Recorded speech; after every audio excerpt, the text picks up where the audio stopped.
Popo loved an old clock tower in a corner of the city. Every morning, it was his daily routine to take off from the tower at sunrise and look down on the city.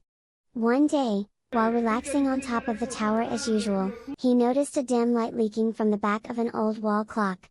The curious Popo was led by the light and jumped into the back of the clock.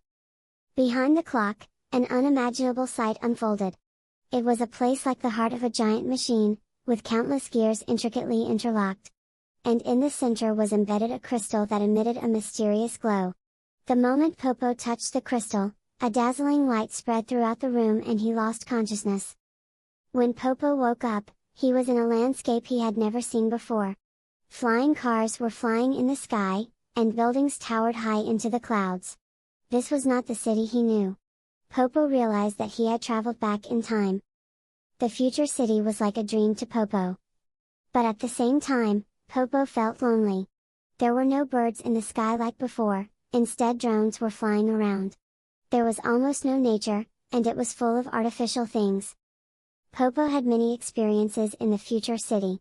He rode in a flying car, made friends with a robot, and deepened his relationship with people from the future. Among them, Popo became especially close with a small drone called Pippi. Pippi was interested in Popo's stories and explored the future city with him. One day, Popo and Pippi learned about the environmental problems in the future city. The air was polluted, the water was drying up, and many creatures were in danger of extinction.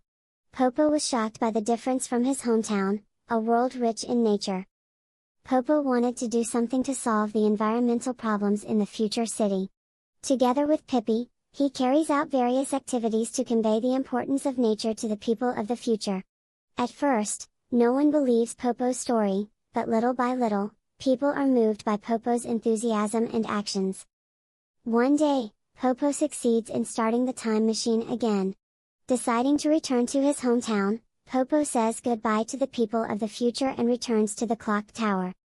Returning to his original time, Popo looks down on the city from the top of the clock tower again, with the experiences he gained in the future in mind. Popo decides to do what he can to convey the importance of nature to the people of the future.